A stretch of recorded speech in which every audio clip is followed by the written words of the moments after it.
of the loaves and fishes took place in this very area. What's interesting about this miracle here is that it's recorded in all four Gospels.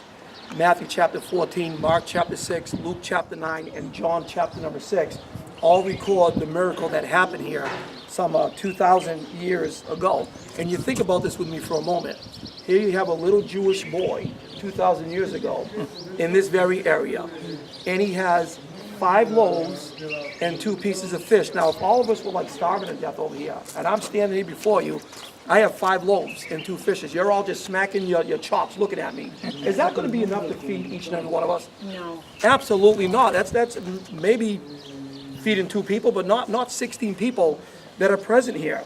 And so how can a small little lunch feed 5,000 Jews? Exactly. 5,000 hungry people. They were just going to send them away. Jesus said, don't send them away. I mean, they're hungry. Well, you have this little Jewish boy here.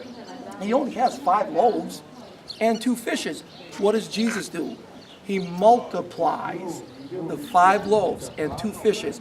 And it is enough to feed 5,000. Not only was it enough to feed 5,000, there was leftovers. So guys, if you're hungry, you wake up tonight, there's still fish and loaves to eat. Jesus always provides our very needs, does he not? Amen. Which brings me to Philippians chapter 4, verse 19. But my God shall supply all your need according to his riches and glory in Christ Jesus. You know, we sing that hymn song, little is much when God is in it. You know, no matter what little we have, listen, God always satisfies us. You know, remember the shepherd prayer, Psalm 23, verse 1. The Lord is my shepherd, I shall not want. The literal Hebrew there is, I shall not lack anything. Because he always provides our very needs, just like he did in this very area. You know, they call it Magadan. That's a biblical name. It's Magadan, as you see right there.